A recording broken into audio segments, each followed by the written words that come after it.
building on work that was seeded by the likes of USAID and Visa in gender, we have another multi-year project that is funded by Global Affairs Canada, multiple of our chapters, called Rise, which basically looks at the discourse around gender lens investing and brings a consortium of 3 partners, ANDE of course, but the Criterion Institute and 2X Global.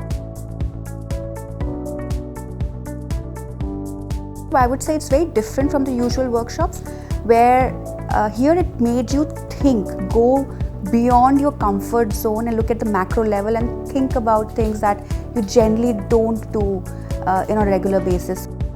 When we were sort of partnering with ANDEs to figure out curate the group for the workshop, it sounded very interesting. I really did not know what to expect, and I think it's been a wonderful experience to be part of the workshop, because what it has done is, for the people and the audience in the room, it has really demystified the intersectionality of gender and finance. All actually landed when you did the power walk.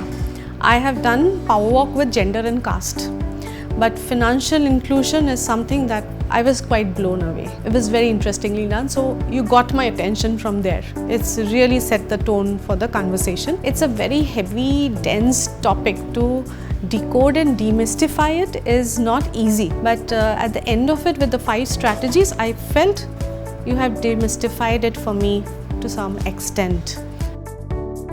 The fact that it was termed as translation between gender and finance, for me that resonated with a need that I've had for a very, very long time. The experience of the workshop itself, the objective of the workshop was placed as, I will never say that I don't know about finances, is something that I think for me the workshop was able to do a lot.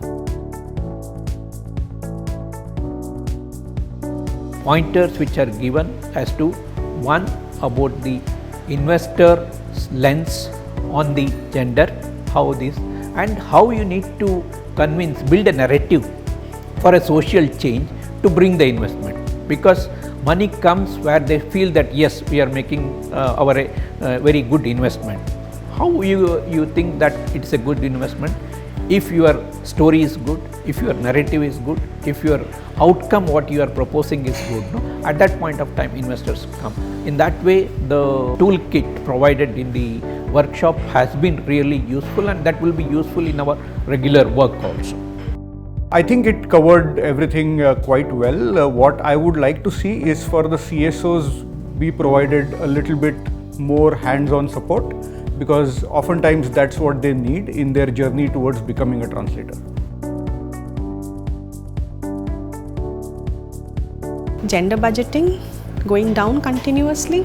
We'd like to see some understanding, and I think as civil society organization we don't take ownership on this, so that conversation needs to move. Conversations with funder, it's always like, what is the cost benefit analysis, how funders should think about impact rather than thinking of in terms of money, is something that I really want to explore this little further at a personal note.